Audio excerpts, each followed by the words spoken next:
কি রে তুই আবার কল দিছস? কি তোরা কি সালামি নামে চান্দাবাজি শুরু করছিস নাকি বেটা? কি ভাই এগুলা? আমি কি আপনাকে কল দিতে পারি না? না না না, সেটা তো পারিস, কেন পারবি না তুই? এই যে ভাই আন্দোলনের মধ্যে রাতের বেলা ফোন দিয়ে আপনার খোঁজ খবর কে নিত ভাই? না না না, তুই আমার খারাপ সময় সব সময় পাশে ছিলি, বুঝছস? তুই এটা অন্যভাবে কেন নিচ্ছস? তুই রাগ করতেছস কেন ভাই? এই যে ভাই আপনার স্টোরিতে একটা না দুইটা না 5-6টা করে রিক দে, এগুলো ভাই কে দে?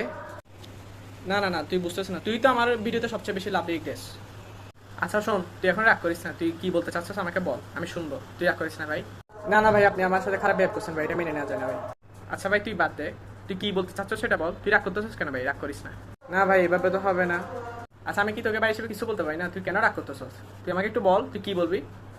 আচ্ছা ভাই শোনেন, আমি একটা গুরুত্বপূর্ণ কথা বলার জন্য আপনাকে কল দিয়েছিলাম। হ্যাঁ ভাই, ঈদের 4 আকাশে সালামি দিন বিকাশে।